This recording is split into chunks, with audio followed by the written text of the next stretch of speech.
So the last chapter of the MA 335 course. So in the previous chapter, we talked about internal flow, and now in this chapter, we are going to talk about the external flow, or basically the flow over bodies that are immersed in a fluid. So, for example, we can consider the flow around the airplanes, or the flow around the cars,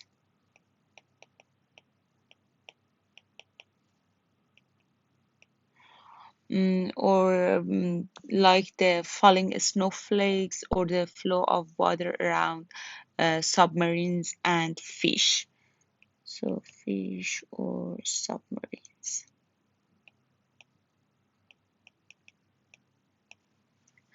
So if we want to talk about the structure of the external flow and the ease with which the flow can be described and analyzed, this flow often depends on the nature of the body in the flow.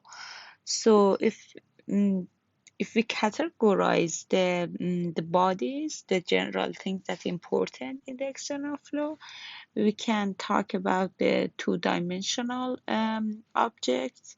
So which generally is infinitely long, and asymmetric object, three-dimensional object, or the streamline or blunt object. Um, so the body that is surrounded by the fluid has two typical forces that act on it. The first one is the pressure, and the other one is the shear stresses. So we can see these forces on the picture and see how the shear stress and pressure distribute over the body. So here we have three airfoil, and then we can see the pressure distribution here, and we can also see that the pressure at the lower part of the airfoil is bigger, and is positive, and at the top of the airfoil we have a negative pressure.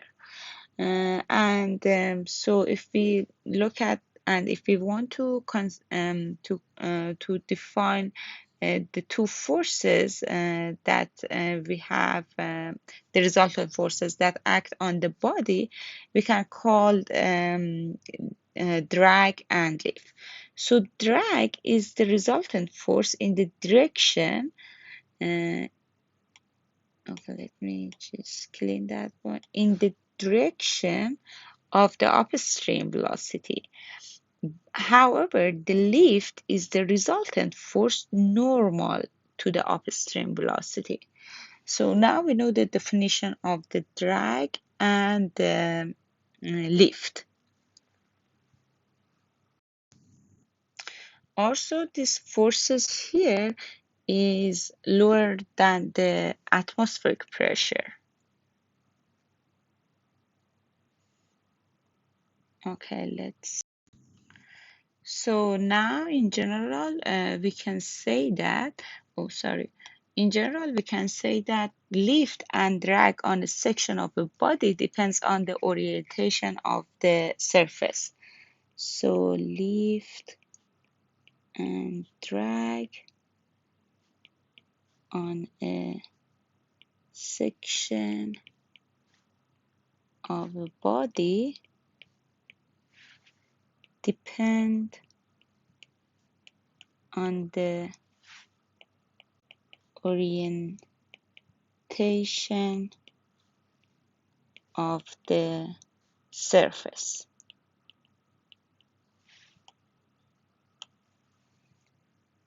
Okay. Now let's look at this example right here. So this is in this example, we have a flat plate that orientated at a arbitrary angle relative to the upstream flow. So there would be two both lift and drag, and each of which would be depend on both the shear stress and the pressure. So both pressure and shear stress distribution would be different for top and bottom surface. But if we consider the a flat plate, that is normal. Let me just draw the two of them. So the flat plate, this one and this one. So if we consider that we have a zero thickness flat plate that parallel to the flow, right? Then the drag is entirely due to the shear stress at the surface, right? And but for example, if we have a blunted body or like a flat plate normal to the upstream, if this is the upstream, right? So the drag is entirely due to the pressure difference between the front and back portion of the object. So this one depends on the pressure. Okay.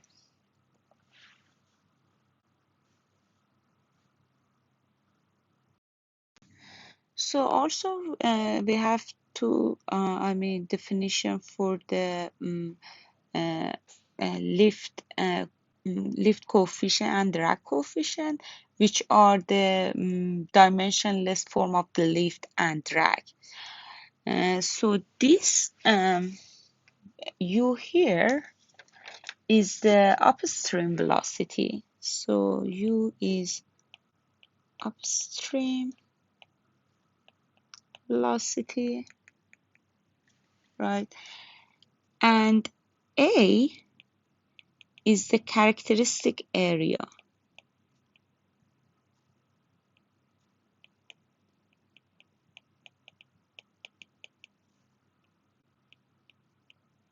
Area of the object.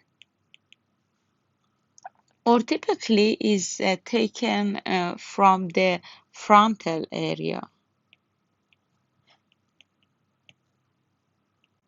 And we know that frontal area is the projected area seen by a person looking toward the object from a direction parallel to the upstream velocity.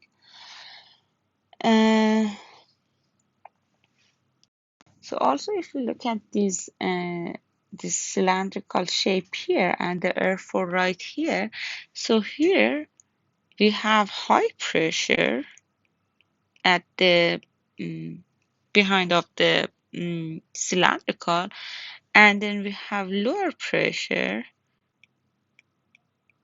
at the front of the cylindrical. And this is, for example, if this is D, this is how we look at it, right? I said that a project area seen by a person looking toward the object. So this is how we see that object. And this one, right here, we have higher pressure here and then lower pressure here, right? And also we are going to see this shape like if we consider this is C, which is the chord length of the airfoil, and this is L, which is the length of the airfoil, right? And then the external flow, uh, there are some, important properties that we have. For example, for a given shaped object, it depends on the size, orientation, speed, and fluid properties. And these are like the important of these parameters. So the typical upstream velocities, and these are the Reynolds and the fruit number are that parameters that are important that we can just use them for the external flow. So for the typical upstream velocities, so let's say that typical scales. So for the velocity, it is between 0.01 meter per second till 100 meter per second. For the characteristic length, it is between 0.01 meter till 10 meter, right? And then the resulting Reynolds number, right, which is right here, and we know the nu, right? It depends on, and mostly the typical fluid that you are using is water or the air. So, and the Reynolds number, the resulting Reynolds number range for these characteristic length and velocity is approximately between 10 and 10 to the 9.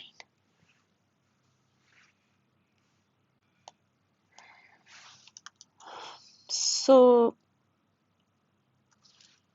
let's compare different scenarios for a flow path through flat the flat plates, and the length of the flat plates is L.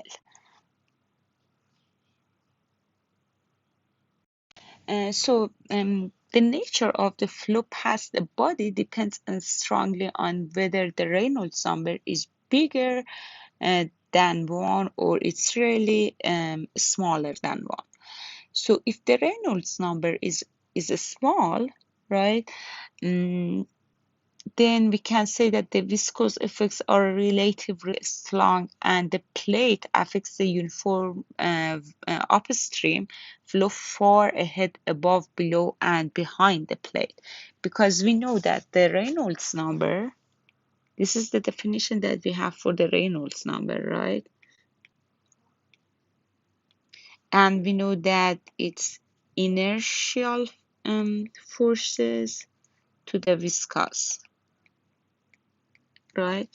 So this is how we just say that if, for example, if we look at that thin plate, a thin flat plate that we have here, if we getting near the plate, the viscosity is created at the beginning, right? So here, so the viscosity is not important, but when we just go to the getting near to the flat plate, flat plate, sorry. So the viscous effects are getting to be important, right? And then also we cannot, there is no distinct of the boundary layers, right? And if the, let's say that now it's 10, but let's say that if the Reynolds number is less than 1, because of this formula that we have here, the viscous is dominated, right? And if the Reynolds number is bigger 1000, then the inertia is dominated.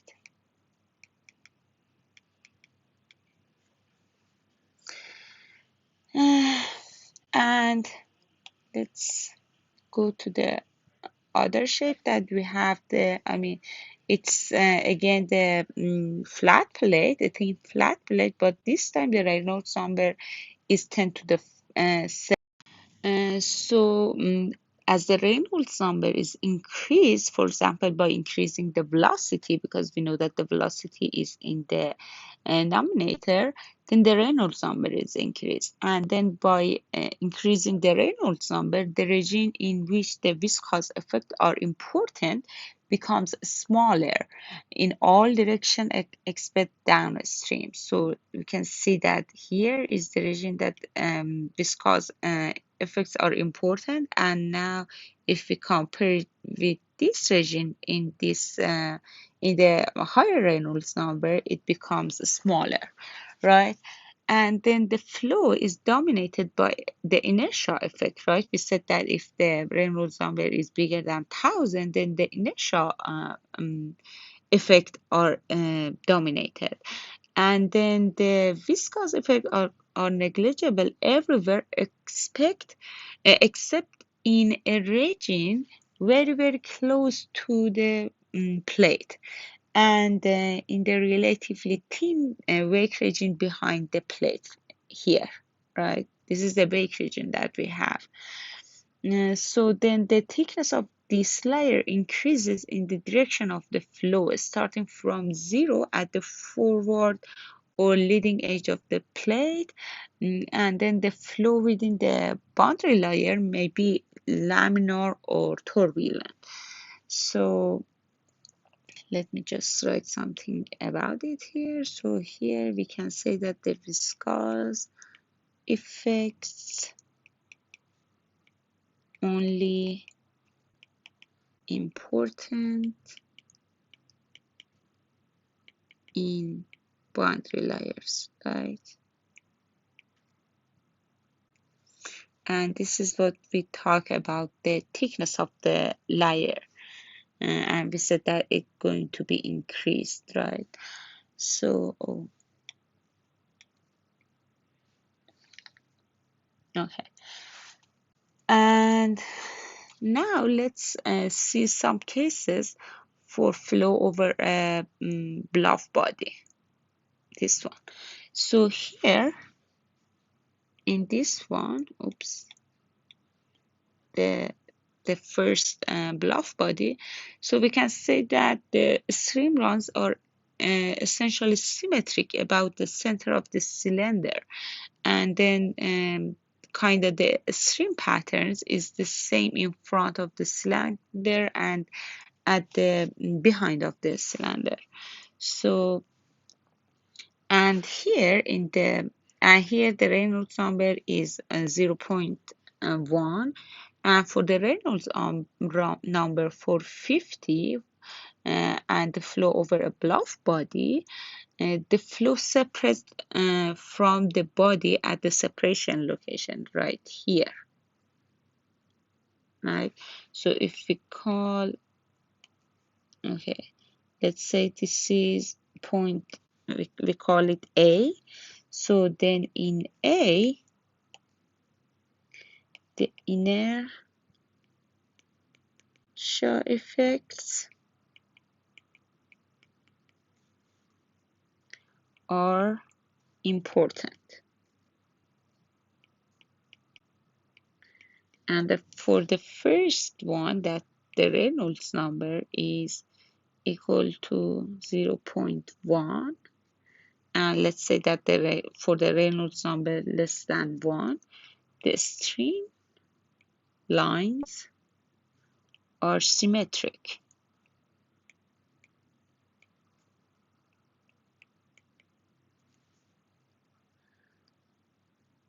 Okay, and this for the Reynolds number. If we want to just assign a range, let's say that for the Reynolds number between 1 and 1000, and right here we can see that the viscous effect are important, and the viscous is dominated here, and also we don't have any clear boundary layer, so no clear boundary layer for this. And also we can see that there is a kind of recirculation regime, so right here.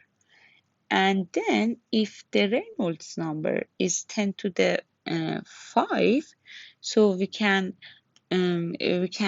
clearly define a boundary layer.